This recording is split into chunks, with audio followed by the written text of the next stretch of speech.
हाथ जोड़ी पारी पैया है मैया अब बुधिया के हीन हई आ दुखिया में तीज हई न पढ़ने पूरा पढ़ैया है मैया। एक बहुत प्यारा सा भजन है कि हनुमान जी के चरण में शीश झुकावतानी हो अपना हृदय से हम मानतानी हो। हनुमान जी कर दी है सब पे कृपा क्या बात है भैया अर्जी लेके हम कुछ मांगतानी हो। जय हो।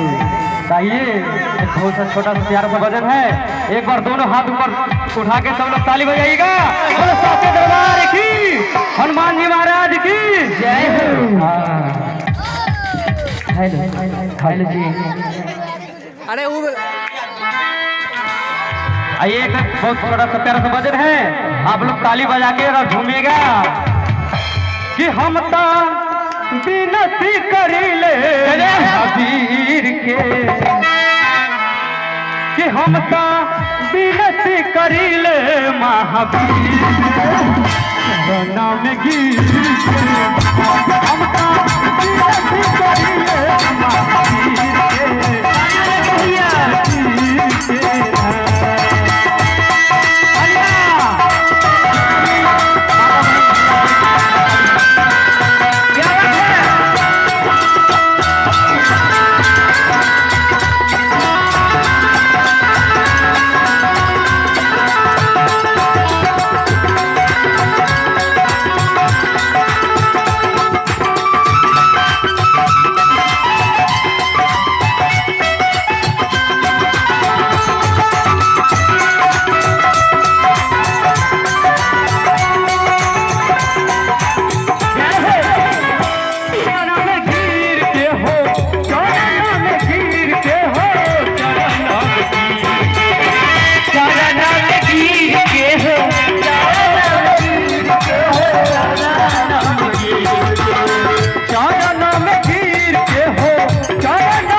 बलबीर के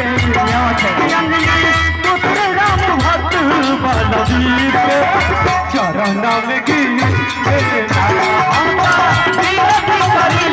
महावीर के चरण में गिर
भगती का चीज होला सबके बतावले भगती का चीज होला सबके बतावले हम तो होली ले रहुआ के चीज के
गोविंद चौपाल जी 101 रुपया का प्रदान किया है।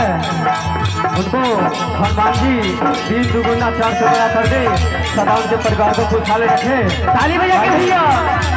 हो चरण में गिर के, हो चरण में गिर के,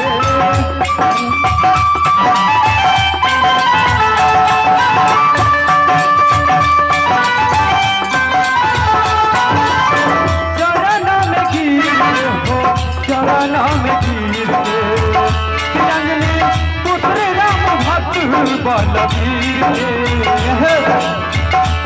जितना भी भैया काका चंदा भैया भाई एक बार दोनों हाथ उठा के ताली बजाई। भैया के प्यार की भाई मेहनत करा था, रघुवर से निवेदन भाई जा ताली जरूर बजाई, कि रघुवर लोग ताली बजाई ही हम लोग के भी उत्साह भरी। भैया से निवेदन हमारे ताली जरूर। बोल साची दरबार की अंजलि पुत्र राम भक्त बलबीर के, चरण में गिर के